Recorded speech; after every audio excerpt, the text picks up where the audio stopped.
I use a brush. You can use a little roller if you want, but that can get a little messy.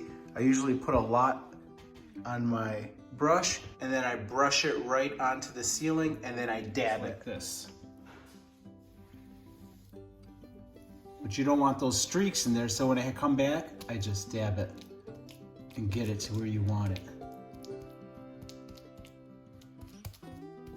That's all it is, guys. If you guys can't, Homax popcorn ceiling patch if you don't have a hopper that hooks up to an air compressor.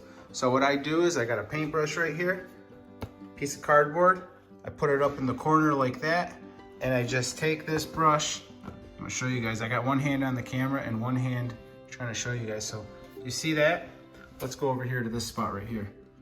It's probably gonna drip on the floor because I usually hold a cardboard under it or something like that. So watch this. It's got the rocks in it.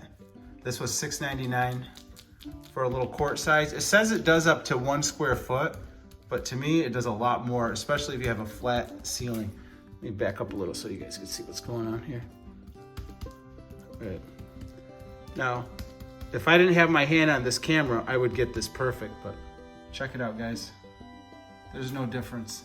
So if this video helped you out and saved you a lot of time, give me a thumbs up. That's all I ask. I'm not gonna beg you to subscribe or anything like that, but that like button helps me out.